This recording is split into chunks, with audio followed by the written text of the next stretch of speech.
This is the story of the Jungle Book. You can read along with me in your book.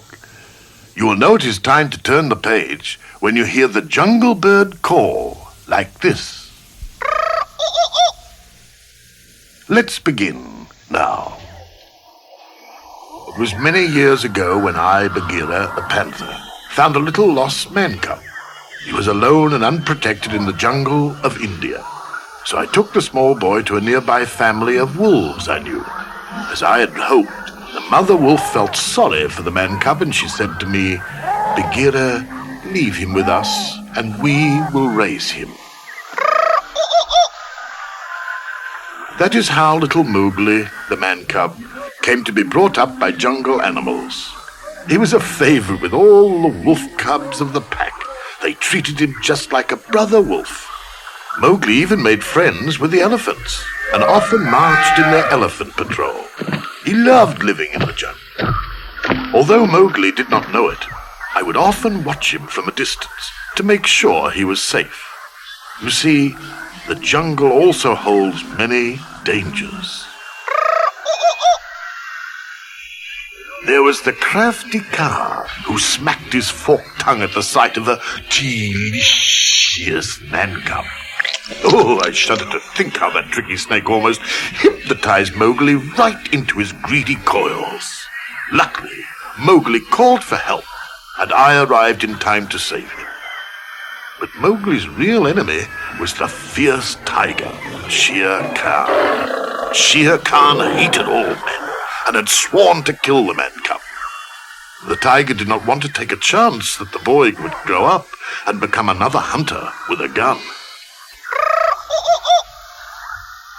It was then that I spoke with Rama, Mowgli's wolf father. "I'm sorry, Rama, but even the whole wolf pack could not protect Mowgli from Shere Khan. Everyone is in danger as long as the man cub remains here." Rama had known this day would come, and he sadly agreed to let me take Mowgli to the safety of the man village. The problem now was convincing Mowgli. While we were on one of our many walks into the jungle, I told Mowgli the bad news. "Mowgli, today we are not going home. Shere Khan has returned to the jungle and has promised to kill you. I am taking you to a man village where you belong." But I don't want to live in the man village. Besides, I can look out for myself. Ha! You're so small, you would not last one day alone. Well, I'm not going. And Mowgli stormed off deep into the jungle.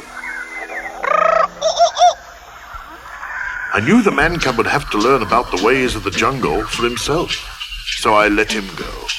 But I followed close behind to see that he stayed out of trouble. Unfortunately, who should the man cub meet first but that happy-go-lucky jungle bear, Baloo? Mowgli listened eagerly as Baloo sang to him about the simple, carefree life of a bear. Look for the bare necessities, the simple bare necessities. Forget about your worries and your strife. I mean the bare necessities, or Mother Nature's recipes that bring the bare necessities of life. Wherever I wander, wherever I roam, I couldn't be fonder of my big home. The bees are buzzing in the tree to make some honey just for me. Then look under the rocks and plants and take a glance at the busy ants, then maybe try a few. The bare necessities of life will come to you. They'll come to you. I had to step in. "Baloo," I explained, "Mowgli has to go back to the man village." But they'll ruin him. They'll make a man out of him. Our discussion was cut short when a band of monkeys grabbed Mowgli and whisked him up into the treetops. "Come on, Baloo. They must be taking him to the ancient temple. That crazy monkey, King Louie, is behind this." Soon Mowgli was face to face with King Louie. Why have you brought me here? Relax, man cub, said Louie. We can help each other. I'll fix it so you can stay in the jungle if you teach me the secret of man's fire. But I don't know how to make a fire. Don't try to kid me, man cub. Tell me about man's fire so I can be like you. It looked like Baloo and I had arrived just in time. Baloo, I said quietly, you've got to create a disturbance so I can get Mowgli out of there. Baloo took some leaves and a coconut shell and disguised himself as a monkey. Then he sang and danced with King Louie while I found Mowgli. Now I'm the king of the swingers, the jungle VIP. I've reached the top and I had to stop, and that's what's bothering me. I wanna be a man cub, and stroll right into town, and be just like the other men. I'm tired of monkeying round. Oh, I wanna be like you. I wanna walk like you, talk like you. You'll see it true, and act like me.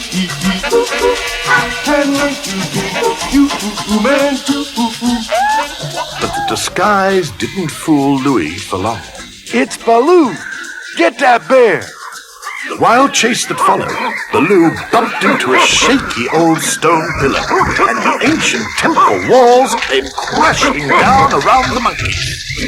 That gave us a chance to escape. Now Baloo agreed with me that Mowgli must go back to the man village, but Mowgli still couldn't understand. But Baloo, I want to stay here and be like you. You said we were partners, but you're just like old Bagheera. Neither of you likes me. Now hold on, little britches, Said Baloo. Bagheera and I are only trying to do what's best for you.